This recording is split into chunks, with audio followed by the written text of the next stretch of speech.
যার পাশে হাসি দিচ্ছি সে তো নাই, বুঝছেন, সে অন্য জায়গায়, আমি এটা অন্য জায়গায়।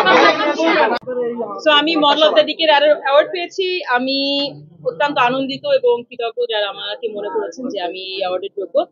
বাট আমার মনে হয় model of the decade so অ্যাওয়ার্ডটা পাওয়ার পিছনে যারা নতুনরা মিডিয়াতে আসতে চায় আপনাদের মাধ্যমে তো জানবে, বিশেষ করে মেয়েরা, আমি নিজে একজন মেয়ে সেক্ষেত্রে বলতে চাই গ্ল্যামার সবসময় থাকবে না। সেক্ষেত্রে পড়াশোনা, মোরাল এথিক্স এবং আমার শর্টকাট বলতে লাইফে কিছু নাই। সো সেটা আমি জানাতে চাই যারা নতুনরা আসছেন, লাইফে শর্টকাট বলতে কিছু নাই, পড়াশোনা important. And at the same time আপনি কি করছেন কি করছেন না আপনি নিজে যদি মনে করেন এটা ভালো তাহলেই করবেন।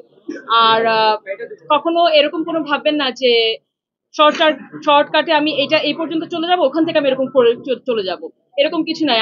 আমার অনেকগুলো প্রফেশন আছে। আমি একজন মা হয়েছি, আমি একজন বিজনেস ওম্যান, আমি একজন লয়ার, আমি একজন মডেল, আমি একজন উপস্থাপিকা। তো এত কিছু করতে পেরেছি আমি। এত কিছু করার সময় সময় প্রতিবার আমি আমার স্কিলও ডেভেলপ করেছি। সো স্কিল যদি না থাকে, শুধুমাত্র আমি সব করতে চাই, সেটাও ভাবা উচিত না। আরেকটা জিনিস বলতে চাই, লাইফে ক্যারিয়ার সবকিছু না, লাইফে ফ্যামিলিও খুব ইম্পর্টেন্ট।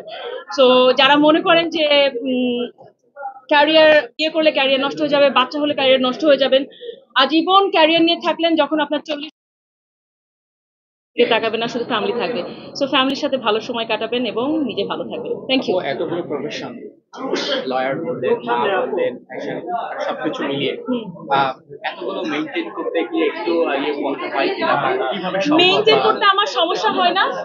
যারা নর্মালি যদি কেউ 8-9 ঘন্টা কাজ করে থাকে, আমি 12 থেকে 16 ঘন্টা কাজ করি। এটাই ডিফারেন্স। আমার এখান থেকে যে আমার আরো 4টা শুটিং আছে, আমি জানি না রাত্রে বাসায় কখন যাব, আমার বাচ্চা আছে, সবকিছু মিলে কাজ বেশি করতে হয়। বাট আই এম হ্যাপি যে বললাম না, শর্টকাট বলে কিছু না, যেহেতু অনেকগুলো প্রফেশন, অনেক কাজ অনেক বেশি করতে হয়।